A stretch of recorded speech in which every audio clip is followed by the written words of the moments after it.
Welcome to Let the Quran Speak. I'm Aisha, your host. In the wake of the election of President-elect Donald Trump, numerous racist acts and threats have been reported across the U.S.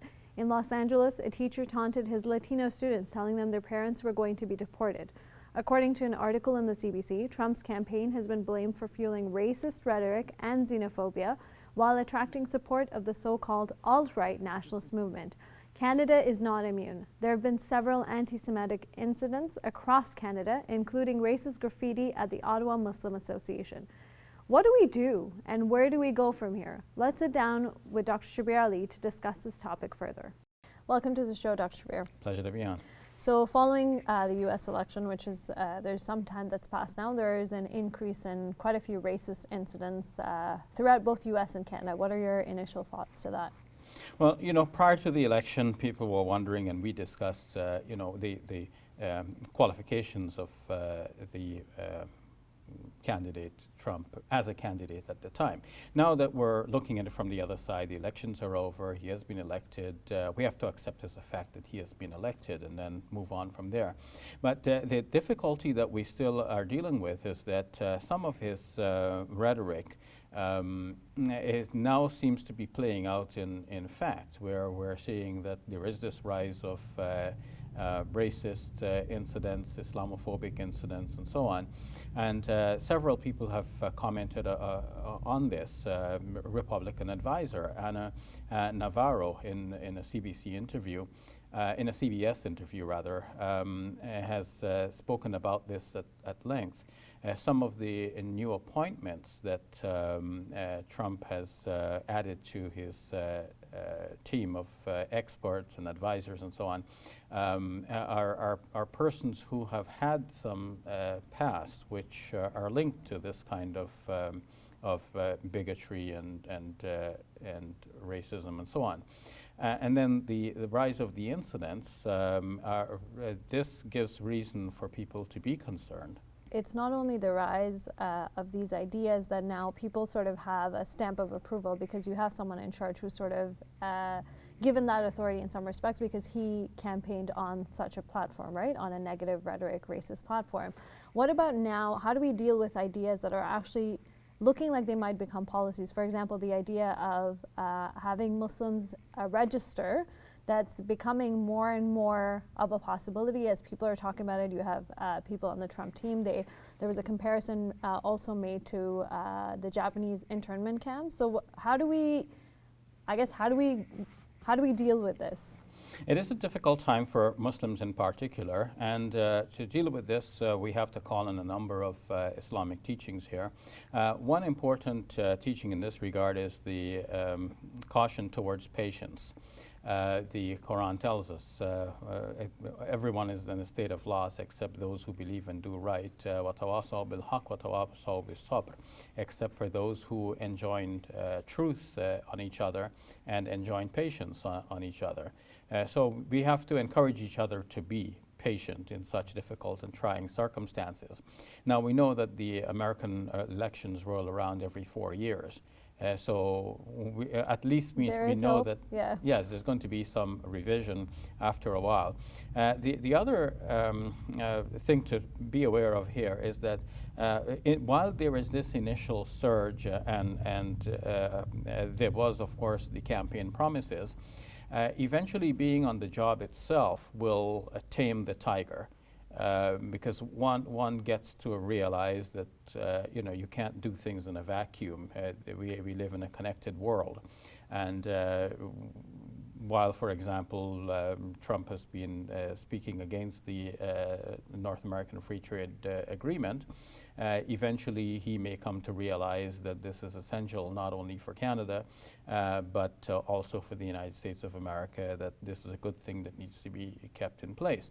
So there are many such realities that will eventually dawn on the president-elect, especially once he comes into office and he has to deal with the reality on the ground. Now, I want to take this more into a Canadian context. So right after he got elected, our Conservative MP, who's also running now to be the party leader, Kelly Leach, she said she was encouraged by his message, and she's talking about screening immigrants, refugees, whoever's coming into Canada with Canadian values.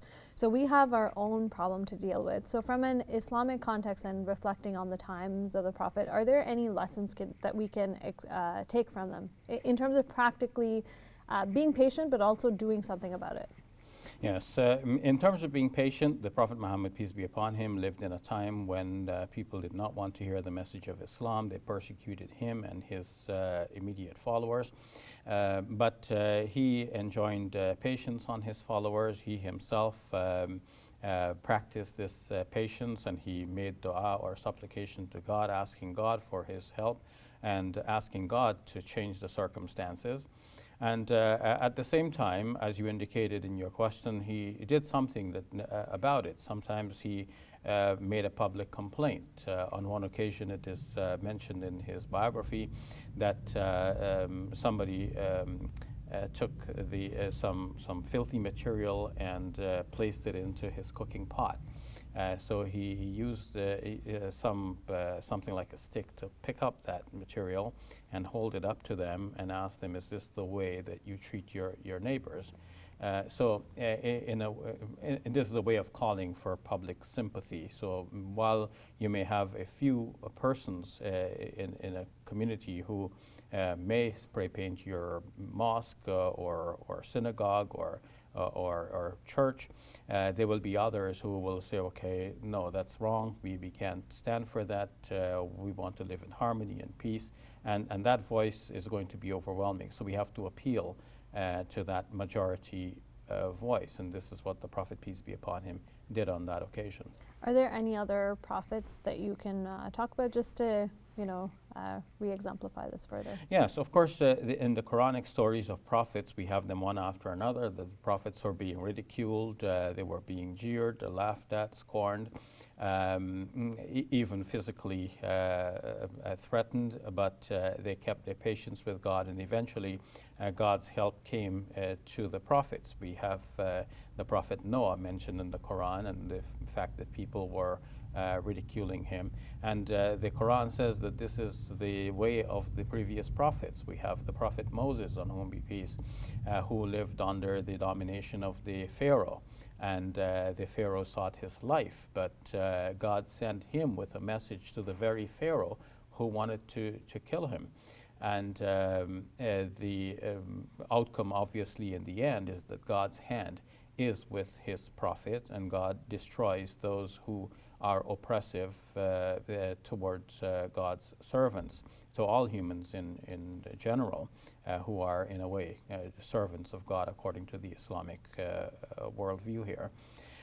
We have the Prophet Joseph, on whom be peace, mentioned in both the Bible and the Quran. In the Quranic narrative, he is there living under a foreign king in Egypt, and he does the best he can in that situation. So what Muslims need to do is to work within the system. The systems in modern democracies are based on checks and balances.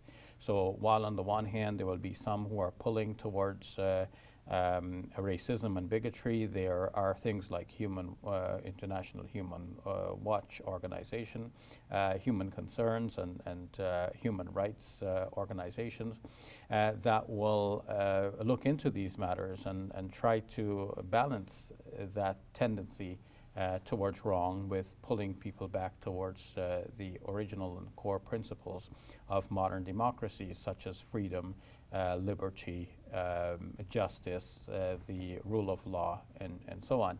So we need to appeal to people of that nature as well. Always a balanced approach in difficult times. Thank you very much, Dr. Shabir. You're quite welcome. Hey YouTube, we hope you benefited from this video. If you liked it, or if you didn't, let us know in the comments below. And if you're interested in learning more, check out some of our other videos. And don't forget to subscribe so you can get new videos every Monday, Wednesday, and Friday.